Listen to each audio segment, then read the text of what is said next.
after I had returned and I was in the process of recording. I just recorded the East Africa party. And my mom listened to that, and 2 weeks later she passed on. So obviously, I had to write a song for her because I was in the process of recording my album. Because Steve is giving me more beats. So this is around what time? My mom passed on. I came back in 2003 March. My mom passed on 6 months later. But in between that time, I had recorded Steve, all the songs that featured on Steve's album and East Africa Party as well. So he gave me a beat for Mama's song. No, I did a beat for Mama's song. But he also gave me a beat for Rusty. So all that was recorded in the later part. My mom passed in September. So between July, because East Africa Party came out in July 2003. So between July and December 2003, I recorded my entire album. It was done, 10 songs and finished. In January we released Rusty's. That's when Bush Baby called me up. That's when it was at East Africa. East Africa, Bush Baby was doing programming for East Africa radio. Yes. So of course he had East Africa Party. Steve's stuff was popular. All the stuff he had produced for Benham, for Michael, for Morris and Jenkins and everyone else that showed up at front, everyone. With me, all the stuff was out there. So he called me up on different interview and I was doing, saying, "If you received your song here," because I sent them my CD, but they had already gotten East Africa Party and they had been playing more, whatever MMC's version of Rusty's. So I sent them the album version. So that's how they played everything. They got the CD and they played every one of my songs from the first album. They played on East Africa. Who are some of the people on your first album? My first album had Steve Jean. We featured on 2 songs. Urban Life was on the album as well. Younger, but still everyone was on the like the all of the album. I recorded some stuff at No End. There was an artist. There was a girl that sings at No End at that time. She featured in one of the songs on the album. She featured on a song called You and I. So tell us about your first video. My first video was Rusty's. We recorded that at the end of January. The single had come out at the beginning of January. That's 2004. But at the end of January, I was leaving. I was leaving for South Africa to record a documentary with Proverb. We had recorded bits of it here in Kampala, but they needed to record the other parts in Johannesburg. So somebody approached me and said, "Hey, guess what? I like that song where you spell your name." Because they had heard it from East Africa and they saw me performing it a couple of times in January of 2004. So like, yeah, you know what? I want to shoot a video for it. I've got equipment and I'm working on graphics and everything. So that's how they recorded the song. I actually didn't pay a single penny. They actually funded it. That was the day before I left for the essay. So Rusty is like your first single. East Africa Party is my first single, but Rusty is the only song that had a video on the album. Because then people were not releasing videos. And whoever had albums doesn't even release videos. Or it was only audio. That time it was hearing you because stations are now picking up on music and it's about hearing you. Now it's more, if you don't have a video, then no one will know your song. People want to put face to it. Yeah, they want to put their face to it, to whatever, to the audio. So you talked about Proverb. How did that come about? How did it come about? For me, for the record, let me say this. I think Proverb he's one of the greatest, he's the greatest in Africa. MC in Africa. Yeah, he is. He is. Now you imagine when I recorded with him, he didn't even have an album. He would beg to differ. He did. Yeah, when I recorded, when we did the documentary with him, he did not even have an album. But me, I had an album. But he was. Now he had singles. He was working. Yeah, he was working on. He was working on the station. He was a presenter on the show. And then he was in the process. He was signing to Outrageous Records. Outrageous Records. The history of Outrageous Records is also very long because through me, Navio was able to get a deal with Outrageous. Why? Because I met him in South Africa. When I was in South Africa, I called him and like, hey, guess what? I'm in South Africa. I will finish the documentary. We had featured in the Kampala, Clear Cut were in the Kampala version of the documentary. So the South Africa part, Navio had returned back to Johannesburg, and I was in Johannesburg, and we had wrapped up. Now we're recording the soundtrack. We recorded the song for that documentary last, and the following day I had to return home.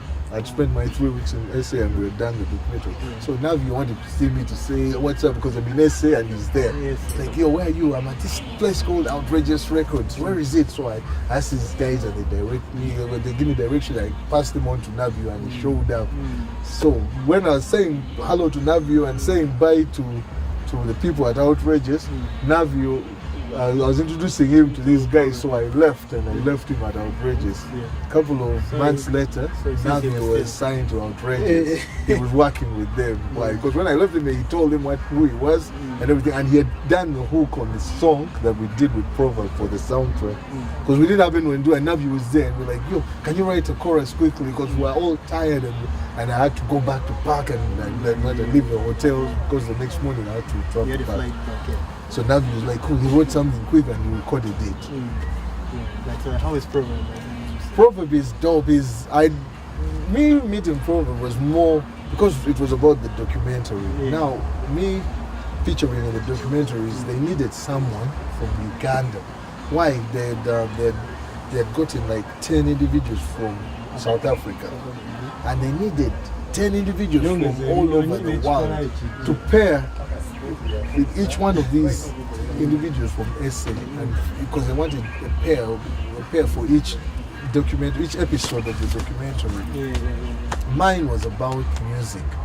They had already identified Proverb, but they needed someone from Uganda who has a similar story to Proverbs. Why? Proverb was raised by his grandmom, so he had gone through a lot of problems. He hadn't grown up with his parents. He had struggled. And he was coming up as a rapper. He had dreams to become a dope rapper, a bigger rapper in South Africa, Africa, blah blah blah. So they wanted someone from Uganda.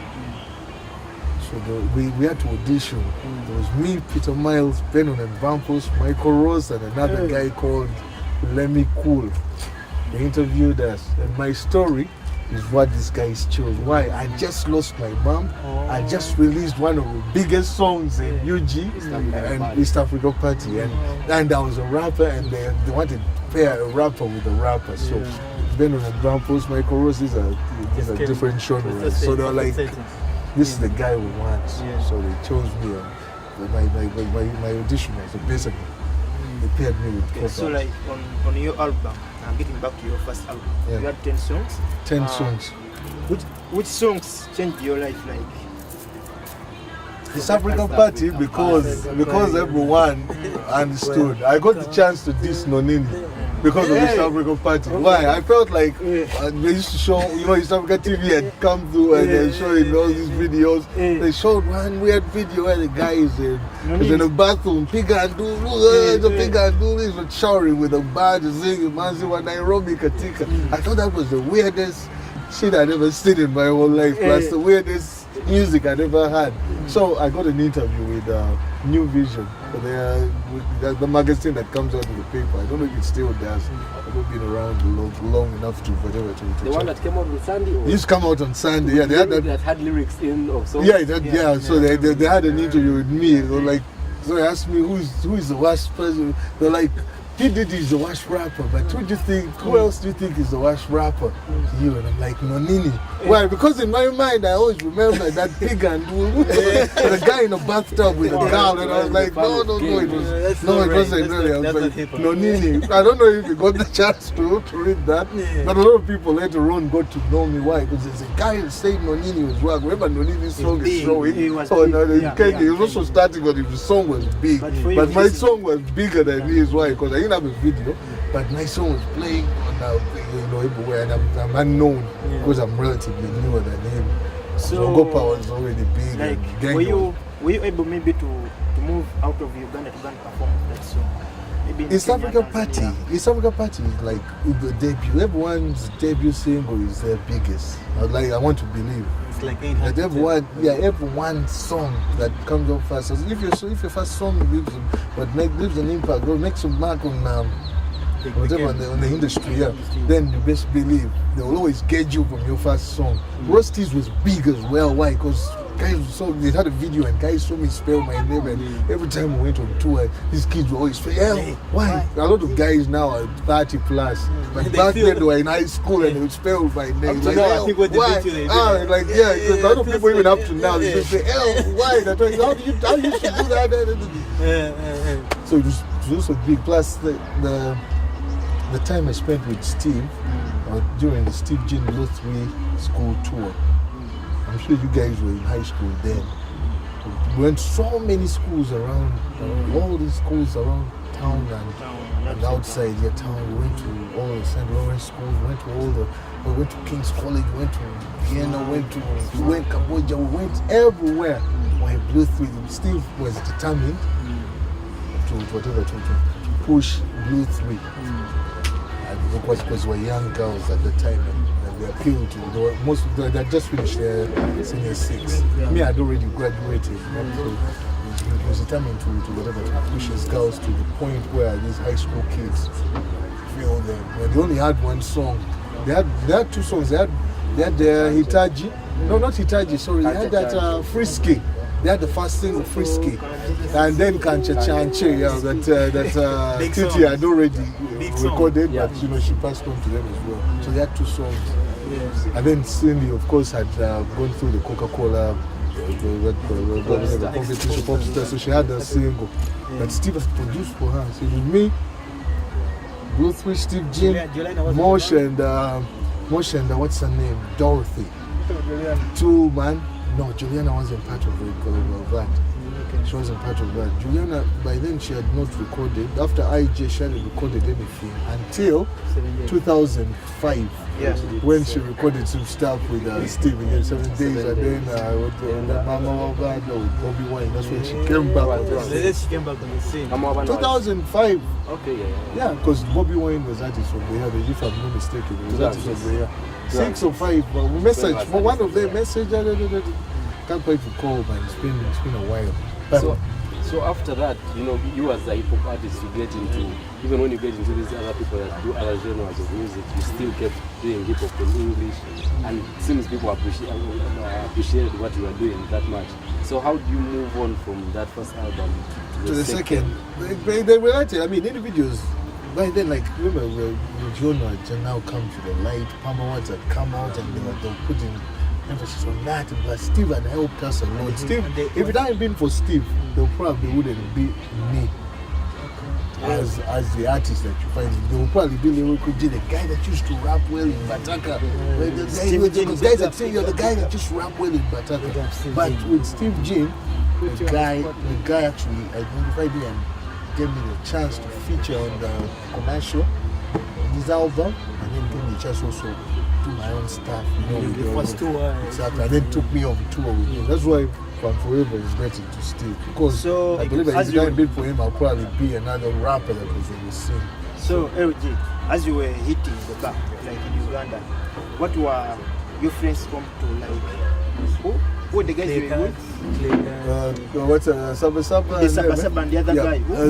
Momo. Yeah. Momo by then he had left music. The performance thing, recording thing. He was now a big DJ. He was working in the club. He was a very big DJ. Yeah. Mateos and everyone, and we used to play our stuff anyway, because we take our CDs. Individuals would show up at the bar with their CDs. I don't know if people still do that, like showing up to the bar with their CD and play my stuff with the flash drives now. The flash drive era. So Saba recorded Tujabavia because he had to go solo as well. Tujabavia. Exactly, yeah. He went solo and released this Tujabavia. He was nominated at the same time as I was, and another artist in 2005. You won? I won that year. Yeah. Of course, that time it was there was the single, the Hip Hop All Stars. The Hip Hop All Stars, Mother Africa was one of the songs. I had my track Narudi produced by AD. Now that is the second album. I moved on from transition. Yeah, the second album. Steve never produced anything for my second album. Why? He had gotten too busy, and he was in the process of leaving everyone. He was moving on to the Phenom thing. So I moved on because he was now busy. He was doing so many ads. The ads came in and so many other programs that came in he had to do. I had to find someone else to. Of course, you cannot record with the same producer. Also, you have to find. Who was the producer? I went to AD. Good enough. Yeah, I went to Good Enough, and then my first single from the second album, Narudi, was actually called Narudi, and it was produced by AD, and it was nominated for a Palm Award for Best Hip Hop Single, and also nominated again for this 2005. Yeah. So from then on, I moved on to what's the name? GK. I went to GK Productions in Nabu, because then hip hop had now evolved again. More artists had come out, and more people were recording songs, and it was GNL before. the GNL had featured. By then, he had featured on Hip Hop All Stars. Yeah, he had the Chet come in as a solo artist. He was doing the stuff. Then J come in. That's right, so early. That's 2006. Okay. I went to GK and recorded my whole album at GK's. I had one song with AD. I went to Benon. Benon produced one song because Benon had also now transitioned into production and all that. Yeah. So, I have a question. yeah. What about the first track you performed which gave a breakthrough? Like I remember those days you guys used to go and mime and be like some sort of battle, couple of MCs, then win. So tell us more about that experience. The experience of battling. The battling thing was before I actually recorded as a solo artist. We won competition. Of course, as you go as an artist, yeah, you battle because you find somebody that thinks they're better than you, and then even if not, a club would hold a show, or somebody would organize a show and say this is the battle. We want to identify the best guy at this time. Then they'll bring in someone and they'll say there's also this chap. Because remember, I was a regular at Silk, and a couple of other individuals were regulars at Silk. So many names that we'll all battle, and then they will find a winner. So who is that one guy that challenged you? I can't say there was anyone that challenged. What I can say is I won a couple of times that those battles were held, but at the same time, I said somebody else would win the next time, then somebody else the next time. I remember I won one of them in Silk. I remember Lumix won one of them. Sabasaba won one of them. Anybody from Clear Cut? No, they didn't take part that time. Them, they were already established as a crew. Because you couldn't contest if you already had songs recorded, an album. You remember Clear Cut had released an album. Before I released my solo album, Clear Cut had released Mind, Body and Soul. Then in the year I released, I started working on my album. It's the same year they released their second album. My first album came out the year they released their second album, K2. On which I featured anyway. I was one of the songs on K2. Then GMC, how did you form that? GMC came much later. Much later is when you have individuals that want to work with you. You help us out and all that. It's like, okay, I've been under Steve, I've been under so and so, I've worked with No End, I've worked with GK. Let me also get some other guys who will appear under me in their own way. I can't really say it was a label or whatever, but it was something. It was a small enterprise where they can also appear under me. Why? Because you could feature on the album, feature on my album, or feature on their stuff or whatever. So it wasn't a crew. Later on, it started as I was like I had to appear courtesy of somebody because I was no longer with Steve, I was no longer with Good Enough, I was no longer at JK's. I did some to appear courtesy of somebody. Because why? Lyrical G, you don't just show up. I'm saying you need somebody you need representation. So GMC is what I came up with. I was like G, and I'm an MC. It's J Music. So Lyrical G are my names. MC is G, Lyrical G, the MC. Yeah, exactly. So it's GMC. Just mention GMC. So during that time, you got into some campaigns. There's that AIDS song that you did. Yeah, the AIDS song. Exactly. Yeah, and he was probably the only rapper on the song. Yeah, it was still Gene still. Remember, I won Best Hip Hop Artist for 2005. Yeah. So this project comes in 2006, around March. They're done in the Walter Reed project from GTZ. GTZ. they wanted to do an AIDS song, awareness, you know, it was funded by the World Health Project in Morocco. So what they wanted is an all-star cast on the song. So they asked Steve, they gave him the project, and he had started this friend, so that was one of his first projects, and they asked him to identify which artists would feature. So of course they had to get the artist of the year message. They had to get Juliana to share that big song. Blue 3, of course, because you were under Steve. Sophie Gombia, we had Mosh, Peter Miles. Every one of them had a song that had Kid Fox, Sweet Kid, Chaga. Lumix wasn't doing that. We had already done the year before. We had done the Hip Hop All Stars, the UG Hip Hop All Stars, for GTZ. So this Walter Reed is a different project. Okay, GTZ was for hip hop. We did the song with we introduced a lot of artists. That's when GNL came out. That's when Ladies Like, Easy Tex. Who else was on there? Ragged, Lethal, all these were young guys who had been rapping and then seen us rap before, because I'd won the award for the previous year, and I got it nominated, and I'd already gotten the 2 albums out. So I was like, they had to bring me on there. Navi was on there as well, because what BYEITU had already won the award for 2004, and they had already gotten an album out. They put out an album, so they needed artists that were already established, hip hop boys. So they needed us guys who plus were older than all these other chaps. So they wanted us to help these other chaps, because these other chaps were their first time to record in the studio. They auditioned. They actually auditioned, and some of them didn't make it. But the ones that featured on the album, Saint CF, everyone got to shine that time. Right? It was their first time to appear in a studio, in a booth to record.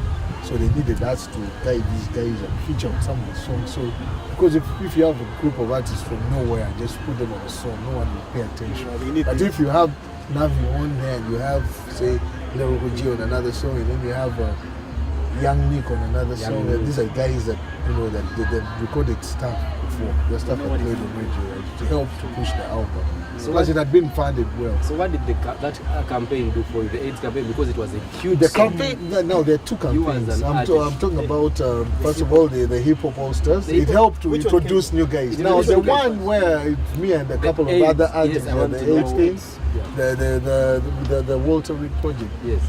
You as an that artist. One, it really helped us. Why? Because that song played on CNN and BBC. TV. It was really major. They showed us behind the we remember recording the Parliamentary Avenue, walking, and all the media houses all the video production houses that recorded it. There was like 3 or 4. They got together. You had what's his name? Twisted Images. You had Dead Duck Productions. And you had there were 4 video production houses, and they got together, and each one of them was involved in filming. You had chaps on cranes filming, and you had us walking. You know, it was a big deal because it was funded heavily by Walter Reed. Yes, I'm saying what it did for me that year, I was able to win Hip Hop Artist of the Year again. That's 2000. And then I won Hip Hop Single of the Year. And remember, my song was against the Brand New Day that the Hip Hop All Stars had done for the second year. So my song, Hey You beat Brand New Day, beat to Jabbar, beat. I can't remember who third nominee was. And my song was a love song. It was just a simple love song. Beat them, so I won 2 awards that year. So it really did. Plus, it did well for everyone that featured on there. Peter Miles was able to win Best Dancehall Artist. But yeah, you had Blue winning video for Hitachi. You had like everyone. Juliana won. Everyone that was on the project won. So the Best Light won again. That was 2006.